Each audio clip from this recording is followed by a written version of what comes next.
जय नमस्कार दोस्तों, आप सभी का स्वागत है हमारे यूट्यूब चैनल रैपिड स्टडी में। तो नायक सीरीज के सेट नंबर 8 का जो है वो सुपर फास्ट रिवीजन करेंगे। तो चलिए करते हैं अपने वीडियो की शुरुआत। और पहला क्वेश्चन ये है कि कथकली जो नृत्य है उससे संबंधित पर्सन कौन कौन से हैं।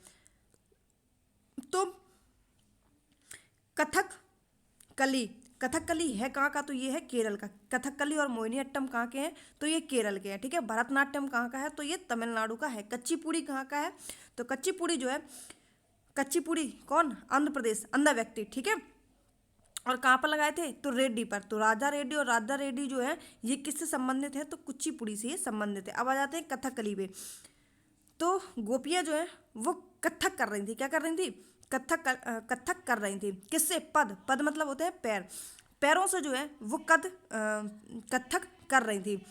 और कनक, पैरों में जो घुंघरू होते ना, कैसी आवाज़ कर रहे थे वो, कनक कनक की आवाज़ जो है वो कर रहे थे। जितने भी नायर वर्ड हैं, चाहे वो पद्म नारायण है, रमण कुट्टी नायर है, और कुमारण नारायण है, नायर है, ये नायर रूट वर्ड है, ये किससे संबंधित है, तो कथकली से ये संबंधित है। और कलामंडलम जो है ये भी किससे संबंधित है, तो ये कथकली से संबंधित है। कलामंडलम कथकली, कलामंडलम कथकली। और नायर नायर रूट वर्ड जो है वो भी किससे है, तो वो भी कथकली से संबंधित हैं। लेकिन सुनंदा नायर जो है ये किससे संबंधित है, तो ये मोहिनी अट्टम से हैं। सुनंद यानी कि सुंदर, सुंदर कौन है, मोहिनी कैसी है, सुंदर है। तो इस तरीके से जो है वो सुनंदा नायर को आप याद रख सकते हैं। उड़ीसी नृत्य के लिए किसको याद करेंगे, तो हम पंकज चरण दास को जो है वो उड़ीसी नृत्य के लिए याद करेंगे, जो कि एक उड़ीसा का शास्त्रीय नृत्य है। और कुचिपुड़ी भी शास्त्रीय नृत्य है, और कथकली भी जो है वो शास्त्रीय नृत्य है।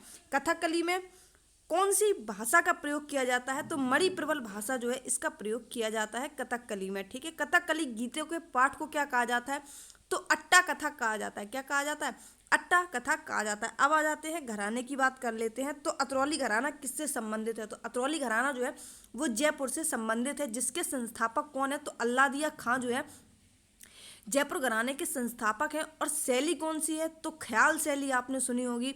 और इसमें संगीत कौन से होते हैं, तो ठुमरी और टप्पा जो है इसमें संगीत गाए जाते हैं। कलाकार कौन कौन से हैं, तो किशोरी अमोनकर जो है, कौन, किशोरी अमोनकर, इन्हें पद्म भूषण से सम्मानित किया गया था। ये किससे संबंधित है, तो ये अतरौली घराने से संबंधित हैं। अश्वनी देश पांडे ये भी किससे संबंधित है, तो ये भी जयपुर घराने से संबंधित है। अतरौली घराने से संबंधित है, जो कि जयपुर का एक घराना है। मल्लिकार्जुन मशहूर की बात कर लेते हैं, ये भी इससे संबंधित है। केसरबाई केरकर की बात कर लेते हैं, तो भी अतरौली घराने से संबंधित है, जो कि एक जयपुर का घराना है। ग्वालियर की बात कर लेते हैं, तो ग्वालियर घराने के संस्थापक कौन है, तो इनायत जो है ग्वालियर घराने के संस्थापक माने जाते हैं। ठीक है। किराने घराने की बात कर लेते हैं, तो पंडित भीमसेन जोशी जो है वो किराने घराने से संबंधित हैं। पटियाले घराने की बात कर लेते हैं, तो बड़े गुलाम अली खां जो है वो पटियाले घराने से संबंधित हैं। वाद्य यंत्र की बात कर लेते हैं, तो हारमोनियम जो है, हारमोनियम से कौन कौन से पर्सन जो है वो संबंधित हैं। आर के बीजापुर, सुधीर नायक। देखो अभी जो नायक वो ये नायक है, और जो कथकली में आए थे वो नायर शब्द थे। क्या थे, नायर शब्द थे। ठीक है। और सुनंदा नायर, सुंदर कौन थी, मोहिनी थी। तो सुनंदा नायर किस में जाएंगी, मोहिनी अट्टम में जाएंगी। संतोष घटे यानी कि हार अगर तुम्हारी हुई है तो संतोष रखना है, धीर रखना है, सुधीर, धीरज रखना है अपने अंदर। ठीक है। फिर क्या करना है, बीज बोना है तुमको, किसका, जीत का। और किसमें, जल में, जलगांव कर, किसमें बीज बोना है, जलगांव कर, जल में बीज बोना है। तो अप्पा जलगांव का, आर के बीजापुर, सुधीर नायक और संतोष घटे ये किससे संबंधित हैं, तो ये हार से संबंधित हैं। तबला वादक की बात कर लेते हैं, तो अभी हाल ही में जिनकी मृत्यु हुई है उनका नाम क्या है, जाकिर हुसैन, वो भी किससे संबंधित है, तबला वादक हैं। और एक है अल्लाह रखा खां, जो कि इनके पिता हैं, किसके, जाकिर हुसैन के, और वो भी किससे संबंधित हैं, तो तबला वादक वो भी थे, कौन, जाकिर हुसैन और अल्लाह रखा खां। उदय मजुमदार की बात कर लेते हैं, तो उदय मजुमदार जो है वो भी तबला वादक हैं। स्वप्न चौधरी की बात कर लेते हैं, तो स्वप्न चौधरी भी किससे संबंधित है, तबला वादक हैं। वायलिन, बाय बाय कर रहे हैं सत्य से, कौन, बाला भास्कर, सत्यदेव पवार और बाला भास्कर जो है वो वायलिन से संबंधित हैं। रो दिए, कौन रो दिए, तारानाथ जो है वो रो दिए, तारानाथ जो है राजीव तारानाथ वो रो दिए, सरोद। ठीक है। त्रिपुरा की बात कर लेते हैं तो होजागिरी, गरिया, केर और बहुत सारे जो त्रिपुरा के खर्ची पूजा है ना, और पीलक त्योहार, बीजू त्योहार, अशोकाष्टमी, गरिया पूजा और केर पूजा, ये अशोकाष्टमी पहले भी बता चुके हैं हम, ठीक है। तो ये सभी कहाँ से संबंधित है, तो त्रिपुरा से संबंधित है। योसंग, लाई हरोबा और लुंगनंगाई ये कहाँ के हैं, ये मणिपुर के हैं। कहाँ के हैं, मणिपुर के। झारखंड के कौन से, तो रोहिणी और सोहराय जो है ये कहाँ के हैं, ये झारखंड के त्योहार हैं। उड़ीसा की बात कर लेते हैं, रज पर्व, नुआखाई, ये कहाँ के हैं, तो ये उड़ीसा के त्योहार हैं।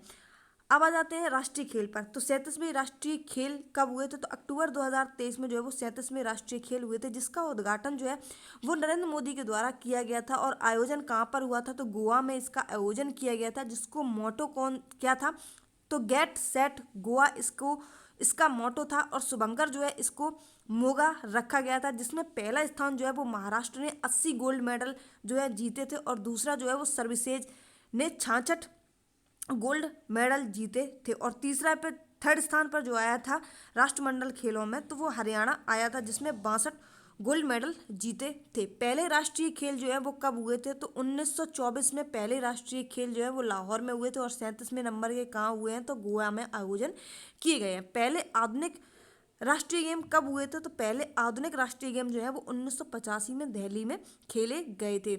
दो खेल जो है वो अभी राष्ट्रीय खेलों में जोड़े गए हैं, एक तो साइकिलिंग है और दूसरा है गोल्फ। कौन सा, गोल्फ, जो कि नई दिल्ली में इसको गोल्फ को आयोजन किया गया था, ठीक है। अगले नेशनल गेम्स की बात कर लेते हैं 2025 वाले, तो कहाँ होंगे, तो 2025 के नेशनल गेम्स जो है वो उत्तराखंड में होंगे। ये 37वें नंबर के थे, तो ये कितने नंबर के हो जाएंगे, 38वें नंबर के हो जाएंगे, जो प्रत्येक 2 वर्ष के बाद में होते हैं राष्ट्रीय गेम। ग्रैंड मास्टर की बात कर लेते हैं, तो अभी हाल ही में गुकेश जो है वो सबसे युवा पर्सन है जिन्होंने चेस में जीत हासिल की है, ठीक है। कौन, गुकेश करके नाम है उन्होंने। तो पहले जो है ग्रैंड मास्टर कौन है चेस के, तो विश्वनाथ आनंद है। और गुकेश जो है वो किससे संबंधित है, तो वो भी चेस से संबंधित है। और इनकी एक पुस्तक है किसकी, विश्वनाथ आनंद की, माइंड मास्टर, ठीक है। दूसरे कौन है, तो बरुआ है, कौन है, देवेंद्र बरुआ है। तीसरे कौन है, तो प्रवीण बिप्से जो है तीसरे हैं। और चौथे कौन है, तो अभिजीत कुंटे हैं। पांचवें कौन है, तो शशिकरण कृष्णन है। छठे कौन है, तो पी हरिदास है। यह उपाधि कौन देता है, तो फिडे जो है, फिडे के द्वारा जो है ये उपाधि दी जाती है। और फिडे की स्थापना कब होती है, तो फिडे की स्थापना जो है वो 20 जुलाई 1924 को होती है। इसीलिए जो है 20 जुलाई को इंटरनेशनल चेस डे के रूप में हम मनाते हैं। ये इंपॉर्टेंट है, 20 जुलाई, कब, 20 जुलाई याद रखेंगे। संविधान हत्या दिवस आप बताएंगे कमेंट बॉक्स में कब बताए थे, चलो हम बता दें 25 जून। 25 जन लोग जो है उन्होंने हत्या की थी संविधान की, ठीक है। इसका हेडक्वार्टर कहाँ पर है, फिडे का, तो लुसाने स्विट्जरलैंड में इसका हेडक्वार्टर है। 20 जुलाई याद रखेंगे क्या, इंटरनेशनल चेस डे। क्यों, क्योंकि चेस में अभी जो है वो गुकेश ने बहुत ऑल ओवर इंडिया में जो है उनको सबसे युवा के रूप में चुना गया है चेस के, ठीक है। हॉकी की बात कर लेते हैं, तो हॉकी जो है वो 60 मिनट के लिए इसमें 60 मिनट मिलते हैं खेलने के लिए हॉकी में। और हॉकी जो है, हॉकी का सबसे पुराना कप कौन सा है, तो बैटन कप जो है वो हॉकी का सबसे पुराना कप माना जाता है, जिसकी शुरुआत 1895 से शुरू होती है, किसकी, हॉकी कप की। भारतीय हॉकी महासंघ की स्थापना कब होती है, तो 1925 में भारतीय हॉकी महासंघ की स्थापना होती है।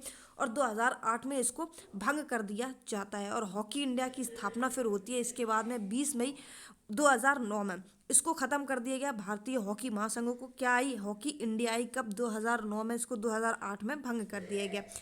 कोच कौन थे, तो क्रेग फुटलन जो है इसके कोच हैं। और वर्तमान समय में अगर इंडिया के हॉकी बोर्ड अध्यक्ष की बात कर लेते हैं, तो दिलीप टर्की जो है वर्तमान समय में इंडिया हॉकी के अध्यक्ष हैं।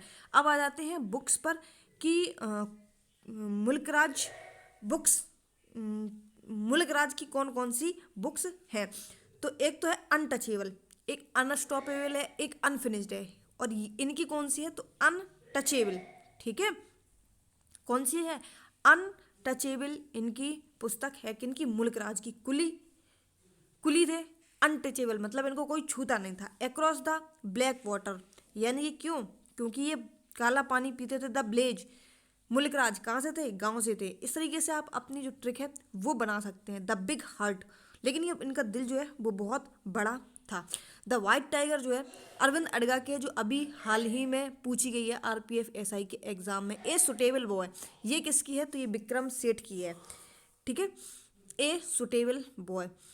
द इनहेरिटेंस ऑफ लॉस, ये किसकी है, तो द इनहेरिटेंस ऑफ लॉस ये किरण देसाई की पुस्तक है। जनगणना की बात कर लेते हैं, तो जनगणना में 2001 से लेकर 2011 तक जो औसत वृद्धि दर रही है वो कितनी रही है, 1.64% जो है वो वृद्धि दर रही है। लेकिन साक्षरता में वृद्धि दर कितनी रही है, तो साक्षरता में जो वृद्धि दर है वो 70.64 के आसपास में जो है वो वृद्धि दर रही है।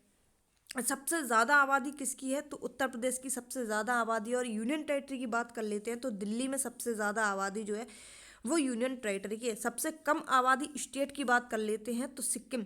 यहाँ के लोगों के पास सिक्के ज़्यादा है लेकिन जनसंख्या जो है वो कम है। यूनियन टेरिटरी में क्या क्यों कम है, क्योंकि इन्होंने अपना लक्ष्य बना के रखा है कि जनसंख्या जो है वो कम ही रखनी है। एक तो यूनियन टेरिटरी में लक्षद्वीप, और जिसके पास सिक्के ज़्यादा हैं लेकिन जनसंख्या क्या है, कम है। उच्चतम विकास की बात कर ले, तो उच्चतम विकास पे जो है वो मेघा ने काफ़ी ज़्यादा जो है विकास अपनी मतलब जो आबादी में है उन आबादी में अपनी जो विकास दर है वो काफ़ी बढ़ाई है। किसने, मेगा में। कितनी, 27.9%। अब आ जाते हैं पॉलिटी में। राज्य लोक कल्याण के अभिवृद्धि के लिए सामाजिक व्यवस्था किस आर्टिकल में है, तो आर्टिकल 30 में जो है वो पब्लिक वेलफेयर के बारे में बात की गई है। राज्य द्वारा अनुसरणीय कुछ नीति तत्व ये कहाँ पर है, तो ये 39 में है। सहकारी समिति का संवर्धन किसमें है, तो 43 बी में है। अंतर्राष्ट्रीय शांति एवं सुरक्षा की अभिवृद्धि किसमें है, तो आर्टिकल 51 यानी कि 51 में है। कर्मचारी निर्वाह मजदूरी किसमें है, तो 43 में है। और 43 की ए में क्या है, उद्योग प्रबंधन में कामगारों की सहभागिता। प्रेस की स्वतंत्रता किसमें है, तो स्वतंत्रता प्रेस की 19 में है, ए से लेकर जी तक। लेकिन इसमें कौन सा नहीं है, तो ई जो है, ई या एफ, एक बार कंफर्म कर लेंगे, शायद एफ है। एफ जो है इसमें नहीं है, ठीक है। जी कितने, 7 तक। लेकिन प्रेस की स्वतंत्रता कितने टाइप की है स्वतंत्रता, तो 6 टाइप की स्वतंत्रता 19 के आर्टिकल में दी गई है। ए 19A 19B 19C, इस तरीके से। डीपीएसपी की बात कर लेते हैं, तो नीति निर्देशक तत्व जो है वो कहाँ से लिए गए हैं, तो आयरलैंड के संविधान से लिए गए हैं। और डीपीएसपी में ही समान कानूनी संहिता जो है, जिसमें आर्टिकल 39 समान कानूनी संहिता, नहीं 39 नहीं है ये, 39 तो उसके लिए क्या बोलते हैं, मतलब जब कोई व्यक्ति या सरकार मतलब वकील ना कर पाए उसके लिए। तो सरकार समान सिविल संहिता जो है, समान सिविल संहिता ये किसके लिए है, ये आर्टिकल 44 के लिए है, जो कि अभी हाल ही में गोवा और उत्तराखंड में लगाई गई थी, ठीक है, जिसको सिविल कोड कहते हैं।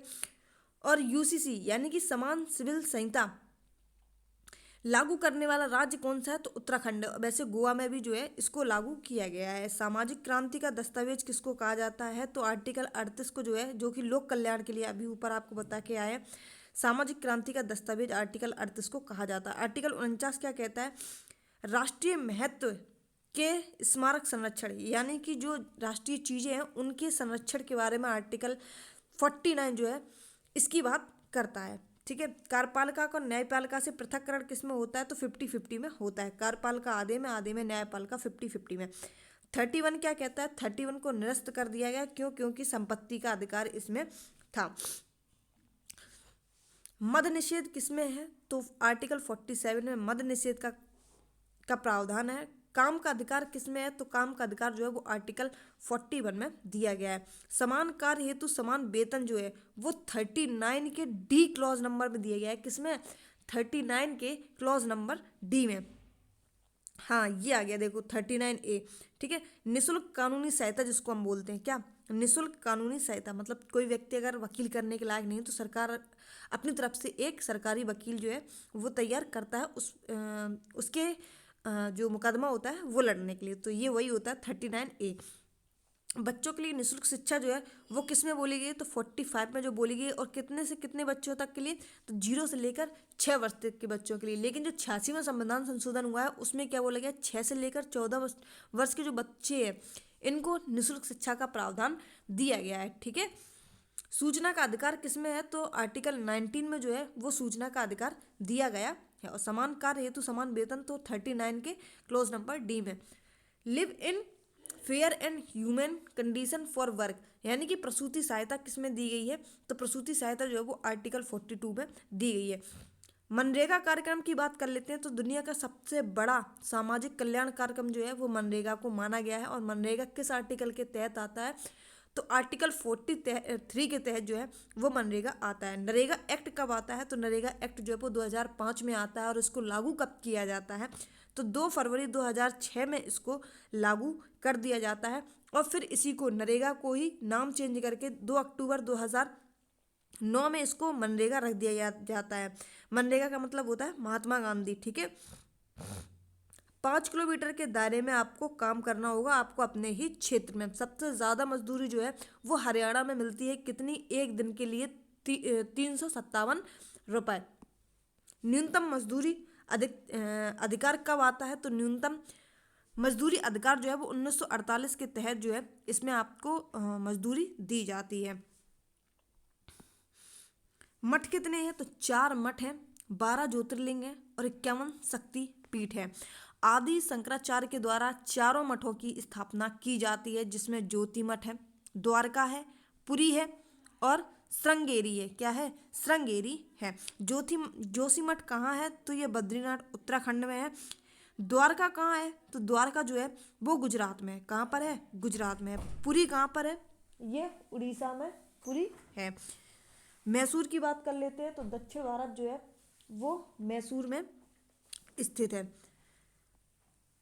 आजीविक संप्रदाय की बात कर लेते हैं, तो मखमली गौशाल की जो संस्थापक है वो इसके संस्थापक हैं। मत की बात कर लेते हैं, तो भाग्यवाद जो है इसका मत है। शून्यवाद किसने दिया है, तो शून्यवाद जो है वो नागार्जुन के द्वारा दिया गया है। जैन मत किसके द्वारा दिया गया है, तो जैन मत जो है वो भद्रबाहु के द्वारा दिया गया है। वीरशैव या फिर लिंगायत की बात कर लेते हैं, तो ये बसव के द्वारा दिया गया है। पशुपति मत किसके द्वारा दिया गया है, तो लकू लीस के द्वारा पशुपत मत दिया गया है। महावीर स्वामी की बात कर लेते हैं, तो महावीर स्वामी जो है वो 24वें नंबर के तीर्थकर हैं, जिन्होंने 30 की एज में अपना घर छोड़ दिया था और 12 वर्ष तक जो है इन्होंने अपना तप जो है वो किया था। और यानी कि 30 और 12 कितने हो गए मिलकर, 42 हो गए। और 42 वर्ष की उम्र में इन्हें ज्ञान की प्राप्ति होती है।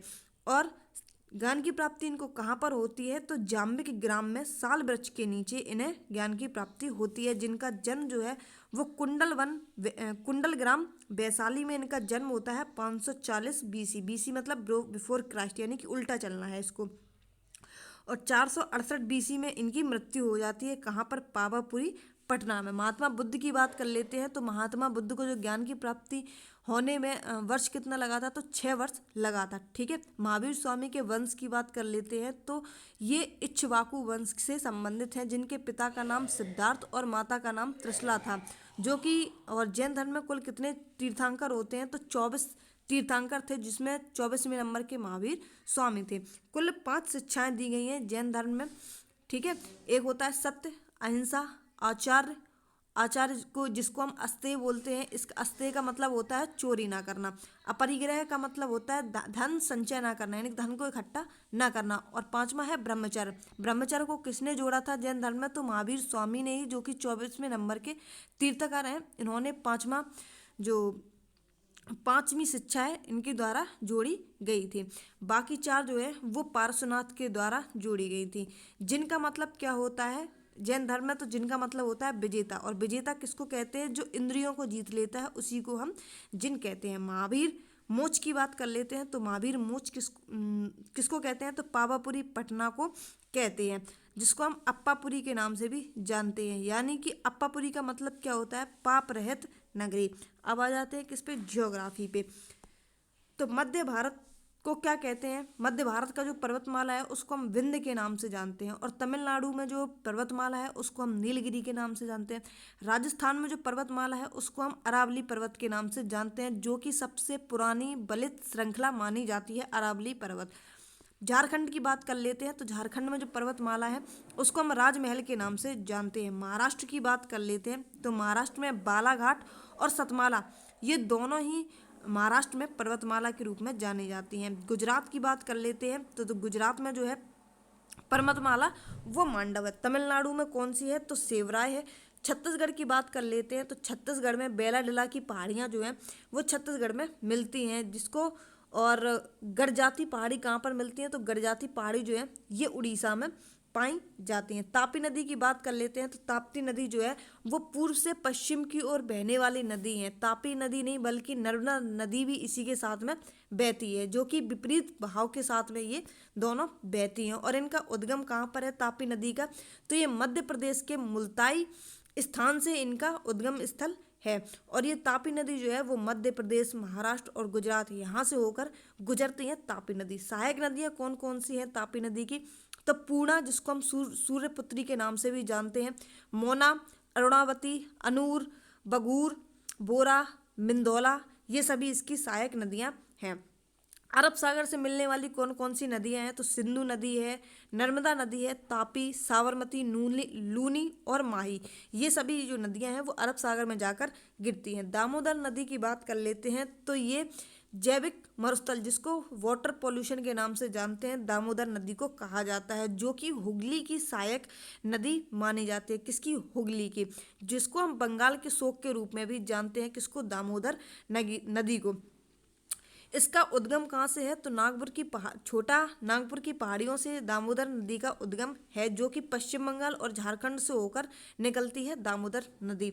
कलकत्ता का जो बंदरगाह है वो दामोदर नदी पर ही स्थित है। कृष्णा नदी की बात कर लेते हैं, तो दक्षिण भारत की दूसरी सबसे लंबी नदी जो है वो कृष्णा नदी को माना जाता है, जिसकी लेंथ कितनी है? 1401 किलोमीटर इसकी लंबाई है। दक्षिण भारत की सबसे लंबी नदी किसको माना जाता है? तो दक्षिण भारत की सबसे लंबी नदी गोदावरी को माना जाता है, जिसकी लेंथ कितनी है? 1465 किलोमीटर इसकी लेंथ है। सहायक नदियाँ कौन कौन सी है कृष्णा नदी की?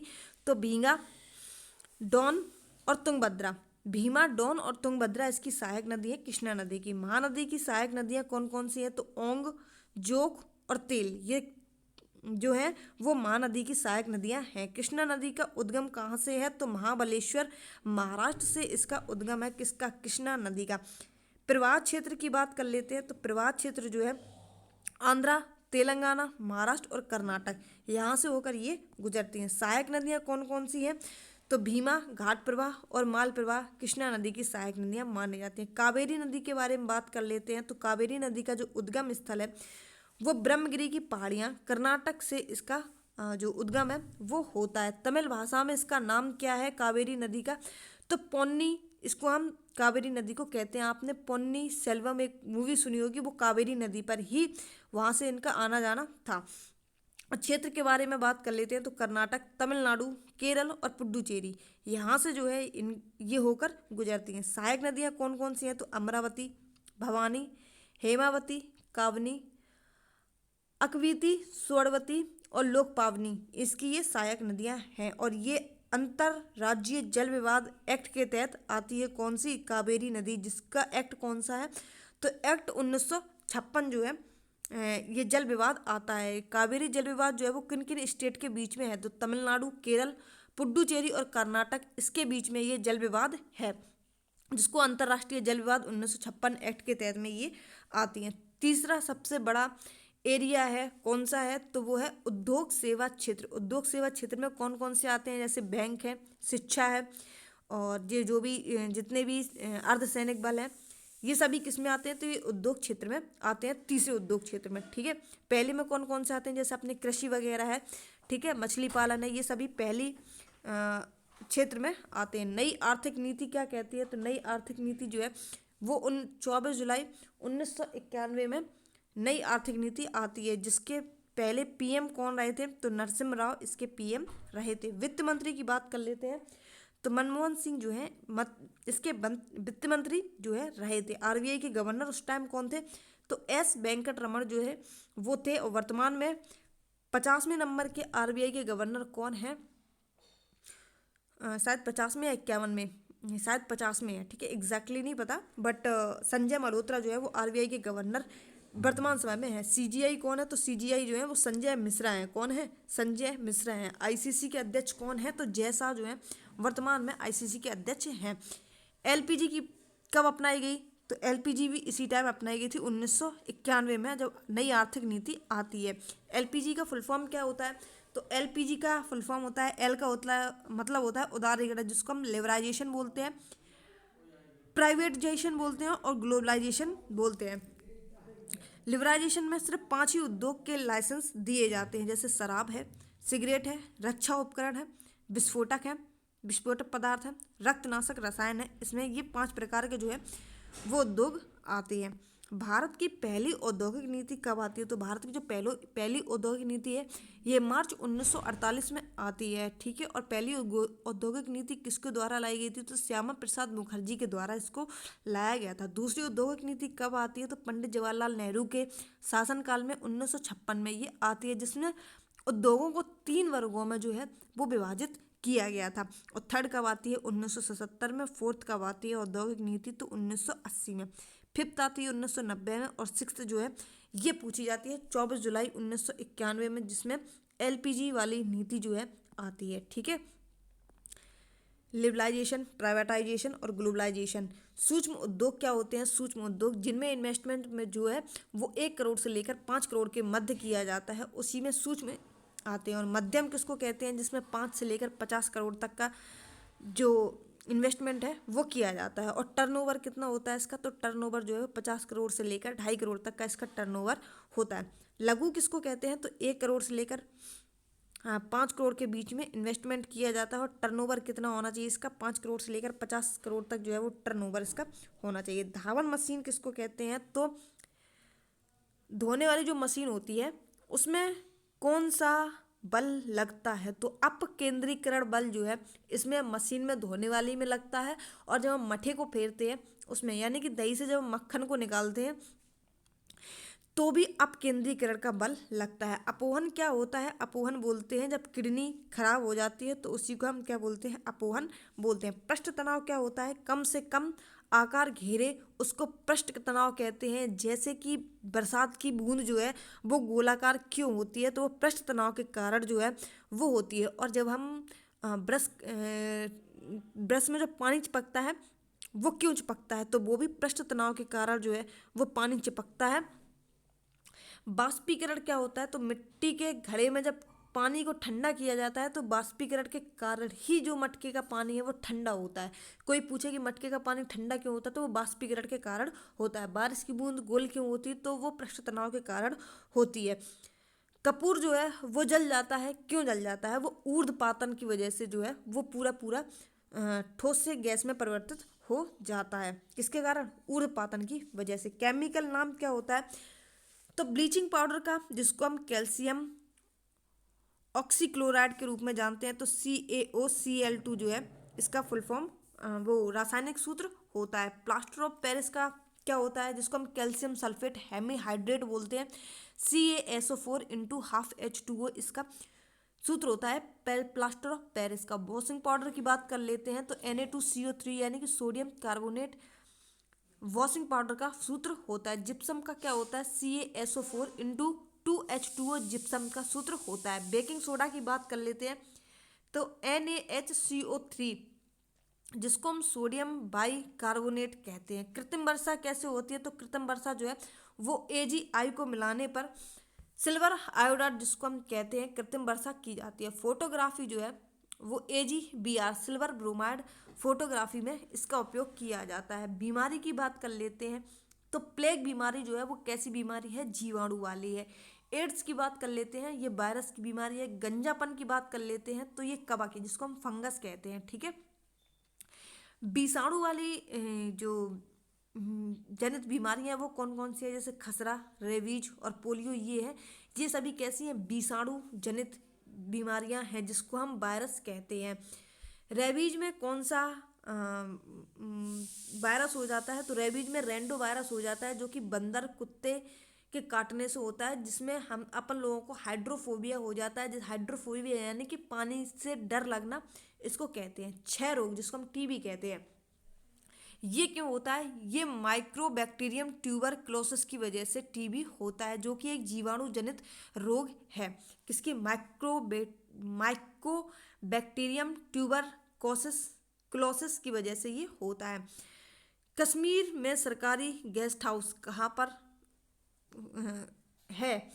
तो महाराष्ट्र ने बनाने की इसकी घोषणा की थी, और कश्मीर के उस टाइम राज्यपाल जो है वो मनोज सिन्हा थे। ठीक है, वर्तमान समय में नहीं है, लेकिन वर्तमान समय में जो है वो चेंज हो चुके हैं। 27वां युवा महोत्सव कहाँ मनाया गया था? तो ये नासिक में मनाया गया था। ठीक है, अब ये करंट के क्वेश्चंस हैं। किसके? करंट के। रणजी ट्रॉफी 2024 में मुंबई ने इसको जीता है, और विदर्भ इसमें उपविजेता रही है, जो कि 42वीं बार मुंबई ने इसको जीता है। ठीक है, प्लेयर ऑफ सीरीज किसको चुना गया है? तो तनुष को चुना गया है। सबसे ज़्यादा रन किसने बनाए हैं? तो रिकी ने, जो कि आंध्रा के थे। और सबसे ज़्यादा विकेट किसने लिए हैं? तो साई किशोर ने लिए हैं, जो कि तमिलनाडु में। सबसे पहले रणजी ट्रॉफी का कब हुई थी? तो 1934-35 में सर्वप्रथम जो है वो रणजी ट्रॉफी खेली गई थी, जिसमें मुंबई विजेता रही थी। वर्तमान समय में भी जो अभी 2024 में खेली गई, उसमें अभी मुंबई रही है। कुल कितनी टीमों ने भाग लिया था? तो 32 टीमों ने इसमें सबसे ज़्यादा भाग लिया था। पहली 3D प्रिंटिंग मस्जिद कहाँ पर बनाई जाएगी? तो सऊदी अरब में बनाई जाएगी। ठीक है, और सऊदी अरब में ही जो है वो फीफा वर्ल्ड कप खेले जाएंगे। नई दिल्ली पुस्तक मेला में सबसे सम्मिलित देश जो है वो भी अभी नई दिल्ली में जो पुस्तक मेला हुआ है, इसमें पुस्तक मेला कहाँ हुआ है? तो दिल्ली में हुआ है। और सम्मिलित देश कौन सा है? तो सऊदी अरब जो है इसमें सम्मिलित है। 3D प्रिंटिंग पर हिंदू मंदिर, यहाँ पे मस्जिद की बात हो रही थी, सऊदी अरब में जाएंगे। और हिंदू मंदिर कहाँ पर बनाया जाएगा? तो सिद्दीपेट तेलंगाना में इसको बनाया जाएगा, जिसमें किस किस की मूर्तियाँ रखी जाएंगी सिद्दीपेट मंदिर में? तो शंकर, गणेश और पार्वती, इन तीनों लोगों की जो मूर्तियां हैं वो रखी जाएंगी। यूएई पहला हिंदू मंदिर जिसका उद्घाटन जो है वो मोदी जी करेंगे। पहला हिंदू मंदिर किसने बनाया है? कौन सी मुस्लिम कंट्री ने बनाया है? तो यूएई ने इसको बनाया है। प्रसार भारती एक्ट कब आता है? तो 1997 में प्रसार भारती एक्ट जो है आता है। कब? 23 नवंबर 1997 को। प्रसार भारती एक्ट का हेडक्वार्टर कहाँ पर है? तो प्रसार भारती का हेडक्वार्टर जो है वो नई दिल्ली में है। इसके अध्यक्ष जो है वो नवनीत कुमार हैं। किसके अधीन ये कार्य करता है प्रसार भारती? तो ट्राइड, जिसको हम telecom regulatory authority of India के रूप में जानते हैं, जिसकी स्थापना 1997 में होती है। ठीक है, ऑल इंडिया रेडियो की स्थापना कब होती है? तो ऑल इंडिया रेडियो की स्थापना जो है वो 8 जून 1936 को होती है, और ये प्रसार भारती के अधीन आता है। देखो, all India radio Prasar Bharati के अधीन आता है, और प्रसार भारती जो है वो ट्राई के अधीन आता है। ठीक है, रेडियो प्रसार के अधीन आएगा, प्रसार भारती जो है वो ट्राई के अधीन में आता है। बाकी मिलते हैं अपने नेक्स्ट वीडियो में, तब तक के लिए जय हिंद, बाय बाय। और एसएससी जीडी के लिए जो क्लास चल रही है 2025 वाली, उसकी पीडीएफ जो है वो आपको हमारे टेलीग्राम चैनल के माध्यम से आपको मिल जाएगी, जिसकी लिंक आपको डिस्क्रिप्शन बॉक्स में दे रखी है। अगर डिस्क्रिप्शन बॉक्स से जाकर नहीं खुलती है तो आप रैपिड स्टडी और 1 लिखेंगे विदाउट स्पेस के, तो आप जो है वो हमारे चैनल पर पहुंच जाएंगे डायरेक्टली। बाकी मिलते हैं अपने नेक्स्ट वीडियो में। और एसएससी फाउंडेशन की जो क्लासेस हैं जितनी भी हैं, सभी अभी तक की जो अपडेट है वो हमने आपको अपने यूट्यूब चैनल पर, वर्तमान समय में जो पॉलिटी की क्लास चल रही है उनकी सभी की पीडीएफ जो है वो अच्छी राइटिंग में आपको वहाँ पर प्रोवाइड करा दी है, तो जाकर आप एक बार ज़रूर विजिट कर लेना। ठीक है, जय हिंद, बाय बाय।